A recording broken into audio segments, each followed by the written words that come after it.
Yap üstünde gidin ata babalarımın mekanı dağılır.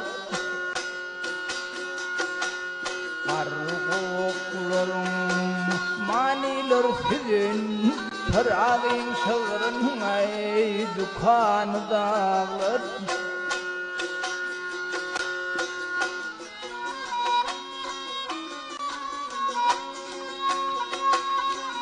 Ay uçanlar yemini baharın tatlı Çeşmeler çırpınışıp coş olur sesli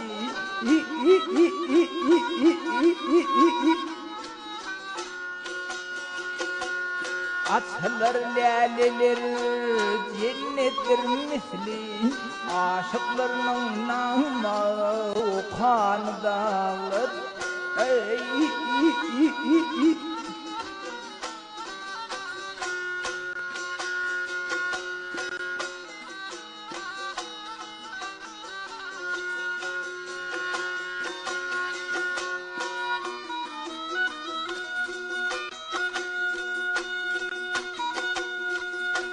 Ahay belin başın asman bilen birleşir Ve kayağında kâkillikler sayraşır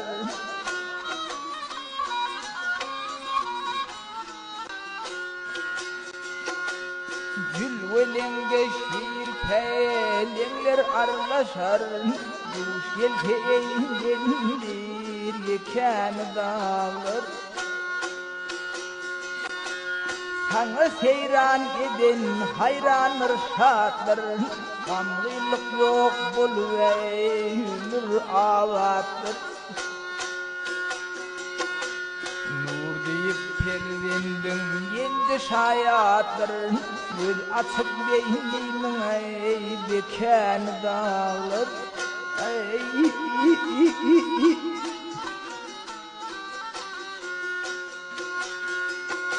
Nur deyip pervendin yendi şayatlar Göz açık beynimin bekanı dağılır Atı babalarımın ay mekanı dağılır Aşıklarının namı kanı dağılır Pırağın şığırının ay dükkanı dağılır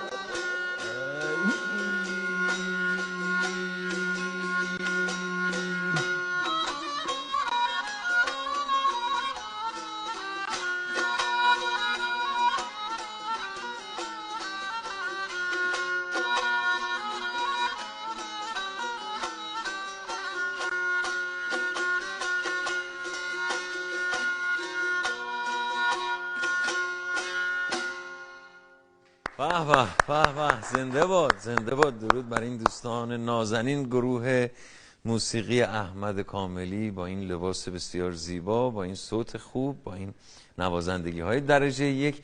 لطف فرمایید خودتون رو معرفی بفرمایید، همینطور دوستان نازنین رو و سلام علیک هم داشته باشیم با بیننده‌های عزیزمون. سلام عرض می‌کنم خدمت تمام بینندگان عزیز و تمام مسلمانان جهان که هم سال روز میلاد حضرت محمد صلی الله علیه و آله و سلم رو تبریک میگم. بنده مسعود کاملی هستم، یک بخشی از ترکمن صحرا و استاد عزیزمون نوازنده کمانچه هست که ما قجق میگیم. یه مقداری ساختارش با اون کمانچه که معمولا ما دیم فرق میکنه، درسته؟ کاسهش کوچیک‌تره؟ بله بله. قجق شما میگیم. قجق میگیم بله. اسم ایشون آقای عبدالوکیل یمرلی هستن و دو تار نوازمون که با هم همشاگردی هم هستیم آقای حمید یاری هستن و هم کلاسی بنده هستن، هم دوستمونه. هم کلاسی در چه رشته‌ای؟ تو مدرسه بود، حالا بعداً تغییر کرد. یعنی از اون دوران با هم دیگه بله دوست و رفیق بودین. خیلی هم عالی. چند سال این گروه شکل گرفته؟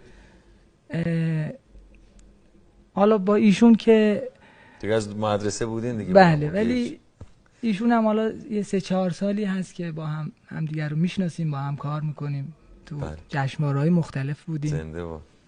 بله، تو مسابقات موسیقی مقامی مختلف بودیم به هر حال بله. زنده بود. آقا خدمتتون عرض کنم که اون چی که برای ما خوندید میتونید یه کلیتی رو ازش برامون بگین؟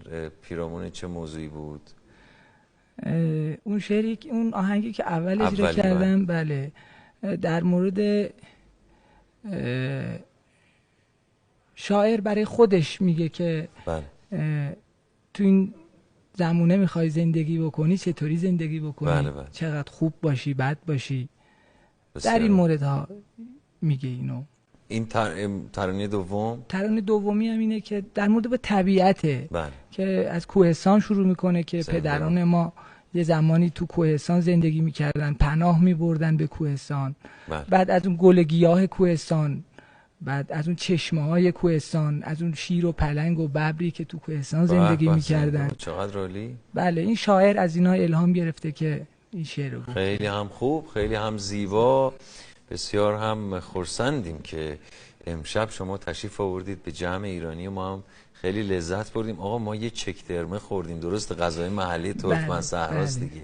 یکی از غذاهاست. یکی از غذاهاشه. یکیش این طعمش هنوز زیر زبون ما مونده. امیدواریم که یه بار دیگه قسمت بشه، این کرونا ان شاءالله زودتر بره، ان شاءالله بریم به ترکمن صحرای زیبا و اونجا حالا به غیر از چکترمه این دفعه بگم چی بدن؟ یه غذای محلی دیگه هم خوشمزه نام ببرید. برک بدن. برک. بله. بله چشم.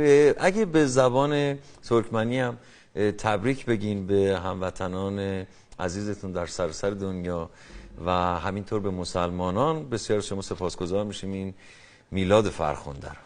چشم. شون Muhammed Peygamber'in doğulan günü şunu hem Müslümanlara ve hem Türk milletimiz için kutlayan, hemişe inşallah her yerde bolsanız canınız sağ, vaktiniz abad olsun. Sağ olun.